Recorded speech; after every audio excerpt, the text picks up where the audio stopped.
कि डांट दी कैसे अरे संगतिया पुराना। यहाँ पे अच्छा आपने अपने दोस्त के साथ कार्यक्रम देखने कौन कौन आया है? अपने दोस्त के साथ सब आया कि डांट दी कैसे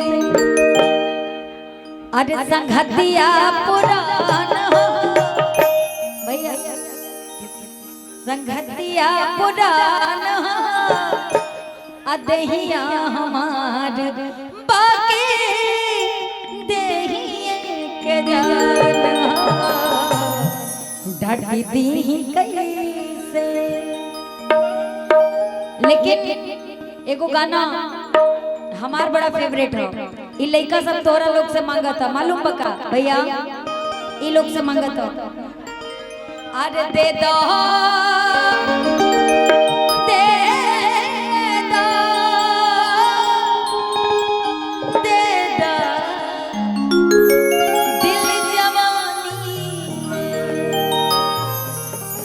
अब भाई मान के चलो जवान पान को भाई ना दे तब पे भाई देखा चच्चाई ना बतावे कि बसंतपुर में हमारा लव भाग गए।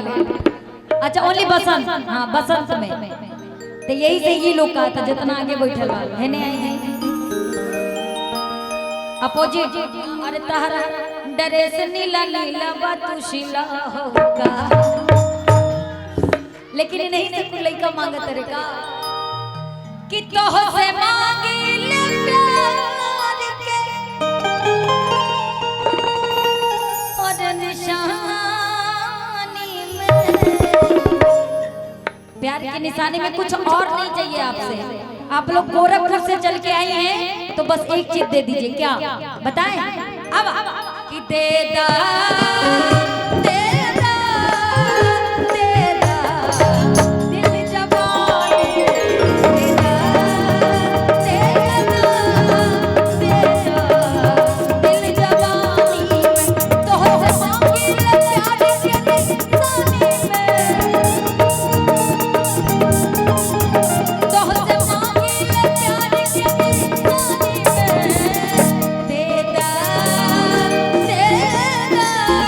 दे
किस धुन पे मालूम है?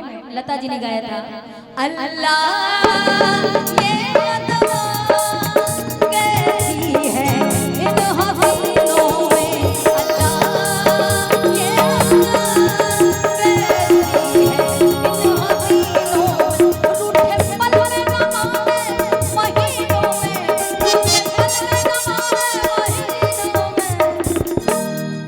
लड़कियां अगर रूठ जाए ना, नखराले तो होती है तो सही बात है, लेकिन इधर हो देगा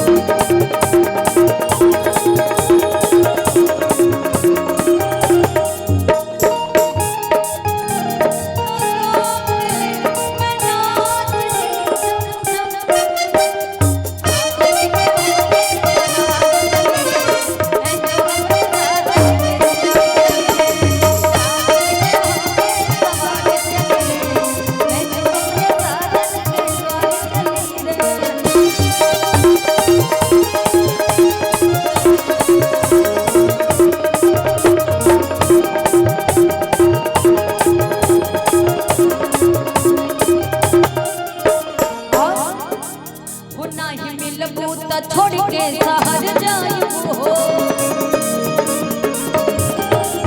तोहरे नाम पे जहां भाग्य मर जायूं हो, नहीं मिलबो त छोड़ के शहर जायूं हो, तोहरे नाम पे जहां भाग्य मर जायूं हो,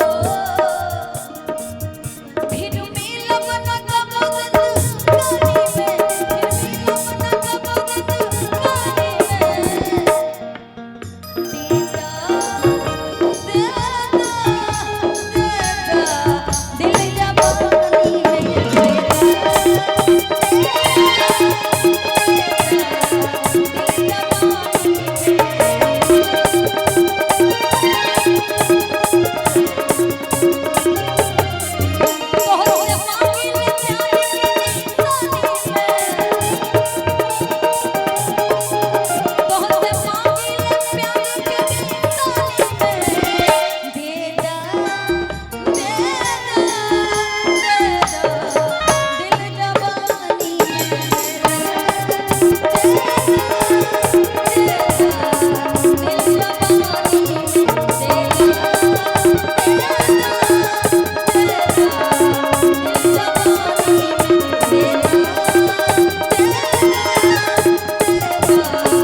हमारी माता बहन लोग भी बैठी हैं।